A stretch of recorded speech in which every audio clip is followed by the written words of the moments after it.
On domestic issues, Roosevelt will follow, and you can see the pattern of him following this sort of middle way. And one of the most important and most well-known activities that he endeavors to undertake as president will be to go after certain trusts. Now, you may ask him, you may want to know, what's a trust here? Well, let me remind you, if you didn't already know this, that a trust is a form of combination.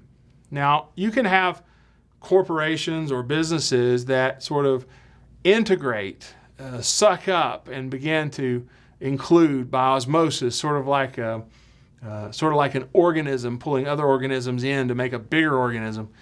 You can see that happening in the economy as these giant corporations grow and grow and grow by swallowing smaller competitors until you have this huge, massive corporate entity. One place you can see that, for instance, is in the railroad networks, like the Southern Railway that's put together by no less a figure than J.P. Morgan, the great financier from New York.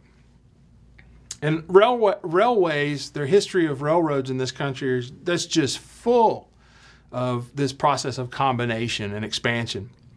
But a trust, the idea behind a trust is that you don't necessarily combine all the companies into one legal entity. Rather, by means of control of stock or other legal instrument, one company or one group of individuals gains sufficient control over individual corporations or companies that they can have the say, the final deciding say, in what these other companies do. And that's kind of like having the big corporation, except you don't exactly have to deal with the backlash from having the big corporation. In other words, you can't really cast the pejorative term monopoly at somebody if they can turn around and say, well, here you've got company A, and here you've got company B, and here you've got company C, and while I control stock in all of them, I don't own them. They're not my company. It's sort of an easy out, certainly from a legal perspective. So that's what a trust is. It's a mechanism for controlling the decision-making of multiple companies, multiple corporations, without actually exercising complete ownership of those corporations. Now, Theodore Roosevelt is not antitrust, but he's a nationalist. And he's going to ride that sort of middle road. He's going to create his own way. In other words, he's not going to just hand himself over to the great powers that be in American finance. He's not simply going to be a pawn of the great corporate interests. But at the same time, he's not exactly out to get the corporate interests because he thinks big business can be good for America. Rather, Theodore Roosevelt wishes to pursue and prosecute those corporate interests, those trusts, which, in his way of thinking, work against the national interest. Now, to do that, he's already got a law on the books that dates back to 1890, known as the Sherman Antitrust Act, and it may have been mentioned in these lectures before. But what the Sherman Antitrust Act does is to provide a precedent suggesting that the federal government has an interest in preventing any unreasonable restraint of trade. In other words, any actions within the economy that create an unfair advantage that would restrict freedom of trade in this nation.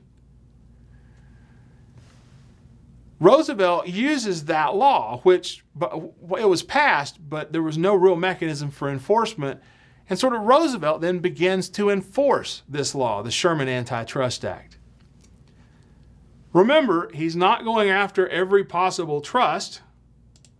He's going after those trusts that he begins to think are not, or are in fact, working for an unreasonable restraint of trade, working against the national interest.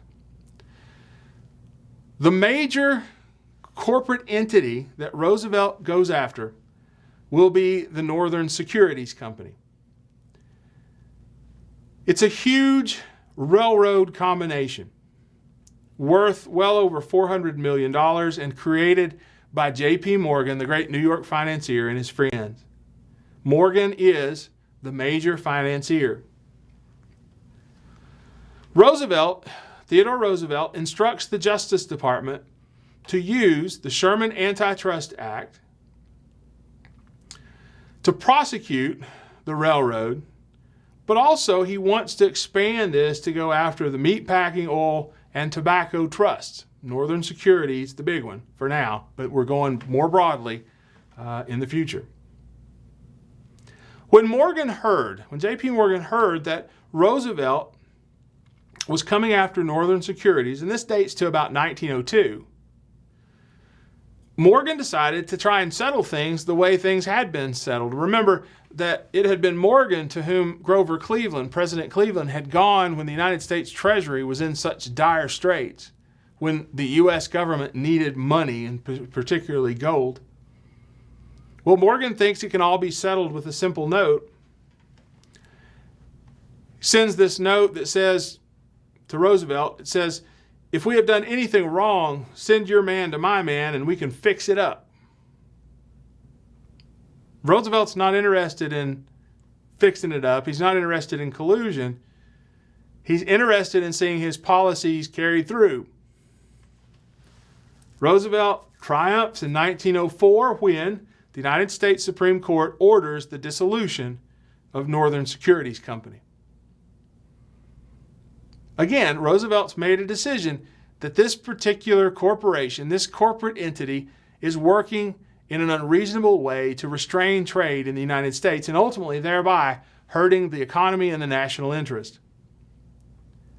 1906 will see passage of the so-called Hepburn Act, an act which provides for stricter controls over railroad rates, extends power to the Interstate Commerce Commission to set those rates, allowed railroads to appeal to the Supreme Court, so it was a bit of a compromise, thus the middle way, but nonetheless authorizes and establishes the power of the federal government over these massive corporate entities like the great railroad combinations, of which Northern Securities was one.